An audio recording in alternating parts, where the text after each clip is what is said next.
Ada. Ada sebuah kepercayaan lama nih, yang mungkin kamu juga pernah dengar. Soal kalau di tengah malam, gitu, kamu dengar suara tawa perempuan. Ah, iya ya, yang soal jauh dan dekat itu kan? Nah, itu dia.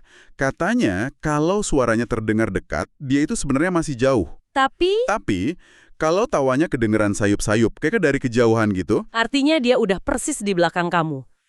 Bikin merinding ya, sebuah paradoks suara. dan suara itu langsung identik dengan satu sosok. Tepat sekali. Malam ini kita akan coba lakukan penelusuran mendalam nih, membongkar salah satu figur paling ikonik dan menakutkan dalam folklore kita berdasarkan sumber-sumber yang udah kamu bagikan. Sosok dengan gaun putihnya, rambut panjang, dan tawa khasnya.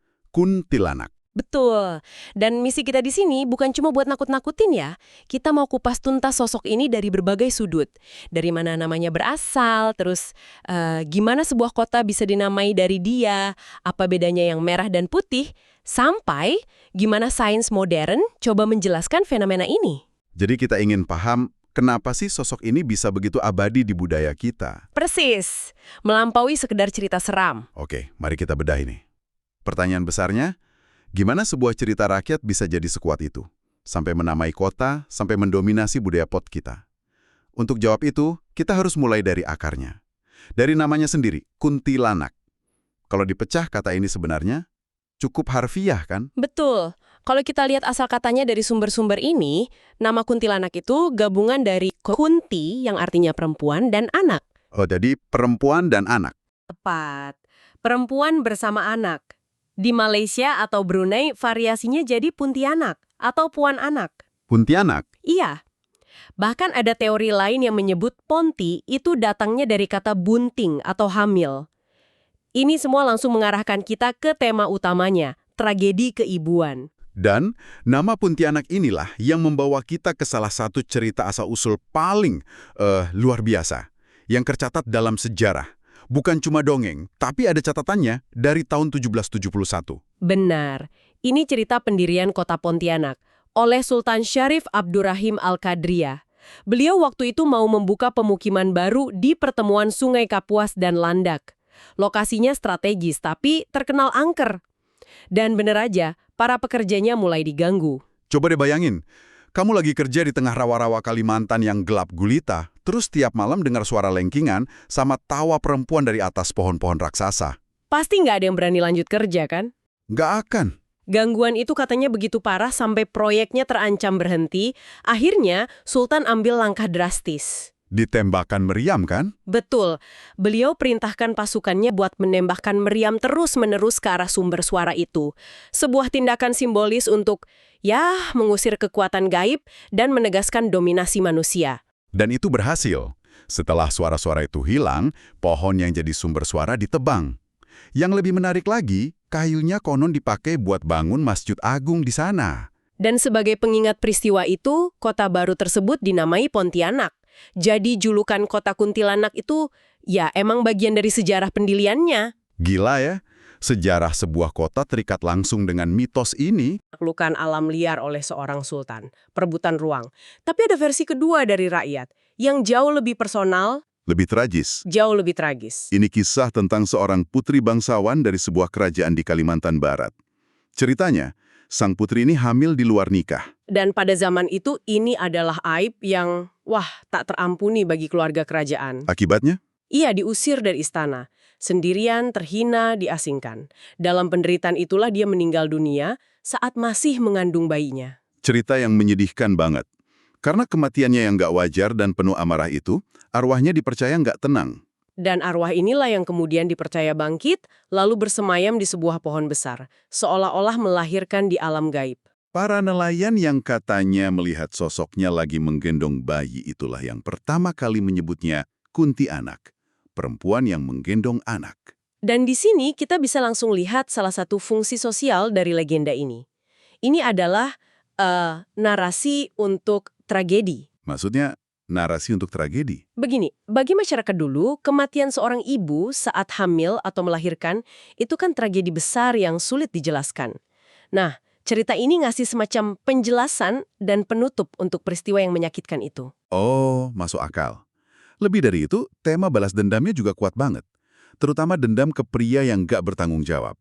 Ini kayak cerminan konsep keadilan retributif atau kisas gitu kan? Tepat, sosok hantu pencari keadilan jadi narasi yang sangat kuat di masyarakat. Jadi kita punya dua cerita asal-usul, satu tentang kekuasaan, satu lagi tentang penderitaan. Dua-duanya sama-sama kuat dalam membentuk citra kuntilanak. Dari sini, citra fisiknya mulai terbentuk dengan spesifik. Sangat spesifik, dan citra ini udah nempel banget di kepala kita semua. Gaun putih panjang, rambut hitam terurai nutupin muka, kulitnya pucat pasi.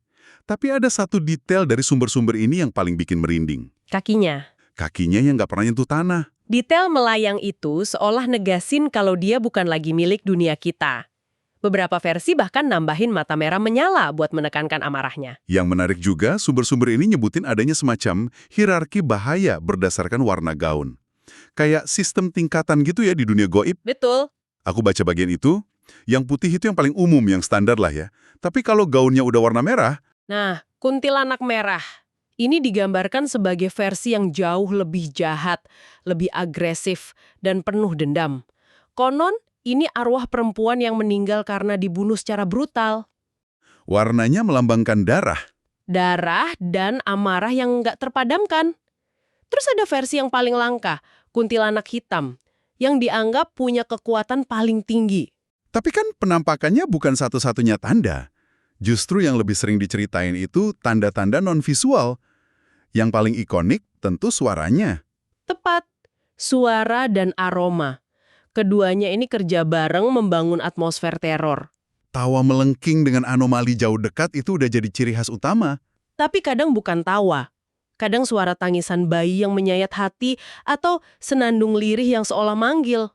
Dan aroma bunga, wangi kambuja atau melati yang tiba-tiba muncul di tempat yang nggak seharusnya. Ini pemicu psikologis yang kuat banget sih. Kenapa begitu? Karena indera penciuman kita kan terhubung langsung ke bagian otak yang ngatur emosi dan memori. Jadi kamu nyium wangi itu, otakmu langsung waspada. Bahkan sebelum matamu lihat apa-apa. Betul sekali. Cerita ini mainin semua indera kita, nggak cuma visual. Ditambah lagi tanda-tanda lain, kayak suhu udara mendadak dingin, atau anjing dan kucing tiba-tiba gelisah. Semua elemen ini nyiptain pengalaman sensoris yang lengkap. Yang bikin ceritanya jadi terasa nyata banget. Persis. Nah, karena dia begitu sering muncul, wajar kalau masyarakat dulu ngembangin semacam protokol buat ngadepinnya. Aku lihat di sumber-sumber ini ada mitos yang cukup liar soal paku. Mitos paku di tengkuk ya. Iya, itu sebenarnya simbol dari apa sih? Mitos paku ini menarik banget dan sering diangkat di film-film era Suzana. Kepercayaannya adalah kalau paku ditancapkan di ubun-ubun atau tengkuknya, dia bakal kehilangan kekuatan goibnya. Terus berubah jadi wanita cantik biasa. Betul. Wanita yang sangat cantik, yang bahkan bisa dinikahi. Tapi ada syaratnya. Pakunya nggak boleh dicabut. Tepat. Kalau dicabut, dia bakal balik lagi ke wujud aslinya. Secara simbolis, ini maksudnya apa? Ini bisa ditafsirkan sebagai upaya menjinakkan kekuatan feminin yang liar. Paku, sebagai objek dari besi buatan manusia, jadi simbol kontrol patriarki atas kekuatan alam atau gaib yang diasosiasikan dengan perempuan. Wah, dalam juga ya maknanya. Selain cara ekstrim itu, ada juga tips dan trik yang lebih praktis buat ngusirnya kan? Bawa benda tajam dari besi, bawang putih. Sampai yang paling sederhana, membalik baju yang kita pakai. Hahaha, iya. Metode-metode tradisional ini nunjukin gimana masyarakat coba nyari rasa aman di hadapan sesuatu yang mereka takuti. Dan tentu saja, perlindungan utamanya adalah keyakinan spiritual. Baca doa atau ayat suci dianggap perisai terkuat. Dari semua mitos ini, kayaknya nggak ada yang penyebarannya lebih masif daripada yang diciptakan budaya pop, terutama film. Oh, sudah pasti. Film horor Indonesia itu berhutang budi banget sama sosok kuntilanak. Era Susana di tahun 70-an dan 80-an itu kan yang mengukuhkan citranya di tingkat nasional. Benar. Lalu di era 2000-an, film kayak Kuntilanak yang tahun 2006 itu ngenalin dia ke generasi baru. Film-film inilah yang punya kekuatan luar biasa buat nyiptain mitos baru. Atau bahkan memutar balik mitos yang udah ada. Contoh paling bagus soal ini, lagu Lingsir Wengi. Nah, ini dia. Aku yakin banyak dari kita yang sampai sekarang masih merinding kalau denger lagu itu. Karena film ngajarin kita itu lagu pemanggil kuntilanak. Ternyata itu salah kaprah. Total salah kaprah. Dan ini contoh sempurna kekuatan media. Serius. Serius? Kalau kita bedah lirik asli Lingsir Wengi dalam bahasa Jawa, dan kita tanya ke ahli budaya Jawa, maknanya tuh justru kebalikannya. Kebalikannya gimana? Terutama di frasa jin setan kang tak utusi. Banyak yang nafsirin tak utusi itu sebagai aku utus atau aku panggil. Padahal, Tafsiran yang lebih tepat itu adalah aku usir. wow. Jadi sebuah tembang tradisional yang aslinya doa penolak bala oleh film horor modern diubah 180 derajat jadi lagu pemanggil hantu. Gila kan? Ini nunjukin betapa kuatnya pengaruh media pop dalam membentuk folklore. Bahkan mungkin lebih kuat dari tradisi lisan itu sendiri. Budaya pop nggak cuma merefleksikan mitos, tapi juga aktif menciptakannya. Tepat sekali. Oke, kita udah bahas sejarah, mitos, pengaruh budayanya. Sekarang coba kita tarik ini ke perspektif yang lebih rasional. Sumber-sumber ini juga nyediain beberapa penjelasan dari sains dan psikologi. Fenomena penampakan ini apa bisa dijelaskan secara ilmiah? Ada beberapa teori kuat yang bisa ngejelasin. Tanpa harus bilang kalau pengalaman orang itu bohong. Yang pertama dan paling umum itu sleep paralysis. Ketindihan. Betul, ketindihan. Ini kondisi medis saat otakmu udah bangun tapi tubuhmu masih lumpuh karena mode tidur. Dan saat itulah Halusinasi bisa terjadi. sangat sering. Dalam kondisi panik karena nggak bisa gerak, otak bisa memproyeksikan halusinasi visual dan auditori yang terasa nyata banget. Lihat sosok gelap di sudut kamar, ngerasa ada yang nindih dada, denger bisikan. Oke, itu untuk pengalaman pas tidur. Gimana dengan penampakan pas kita sadar penuh? Misal lagi jalan di tempat sepi malam-malam. Untuk itu, ada fenomena psikologis namanya pareidolia. Pareidolia. Otak kita ini kan pada dasarnya mesin pencari pola. Kamu pasti pernah kan lihat awan bentuknya kayak kelinci, atau retakan di dinding tiba-tiba mirip muka orang. Sering. Nah, di tengah malam, di tempat sepi, kondisi psikologis udah tegang, otak kita jadi super aktif nyari pola. Bayangan dahan pohon yang goyang bisa dengan mudah ditafsirkan sebagai sosok rambut panjang. Bunyi ranting patah diartikan langkah kaki. Otak kita ngisi kekosongan informasi dengan sesuatu yang familiar. Dan dalam konteks budaya kita, kuntilanak adalah pola yang sangat familiar. Tepat, Tunggu, ada satu lagi yang menarik dari sumber ini. infrasound. Gelombang suara yang nggak bisa kita dengar. Ah, iya. Jadi, bisa aja kerajaan merinding di sebuah rumah tua itu bukan karena ada hantu, tapi karena ada pipa tua yang getar di frekuensi yang nggak bisa kita dengar. Itu mengubah segalanya.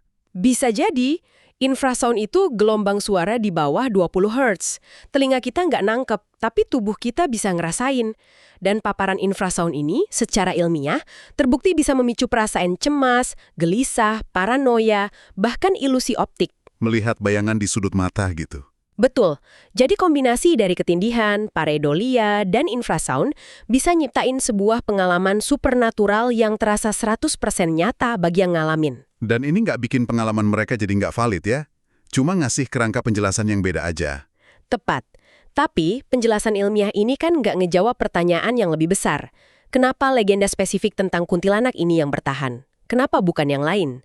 Disinilah kita balik lagi ke fungsi sosialnya. Ini kayak nyatuin semua benang merah yang udah kita bahas dari tadi. Legenda ini bukan cuma cerita seram, tapi sebuah alat.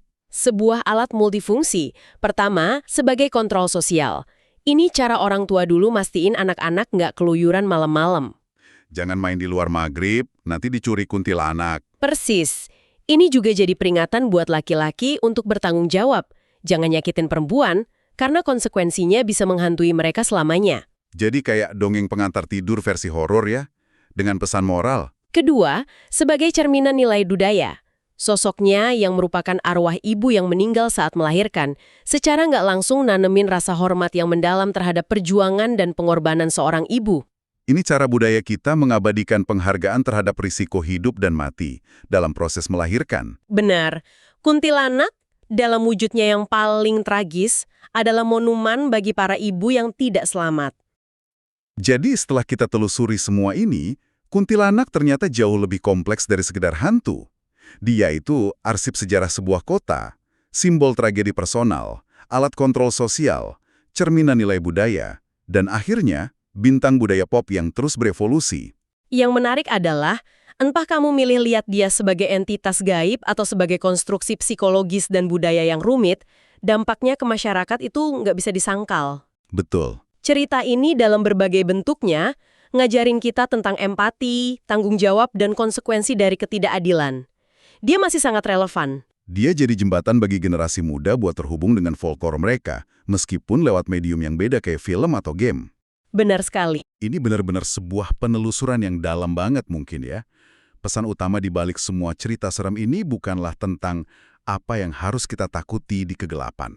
Tapi, Mungkin ini tentang siapa yang harus kita lindungi dan hargai di dunia nyata. Ini ninggalin sebuah pertanyaan buatmu.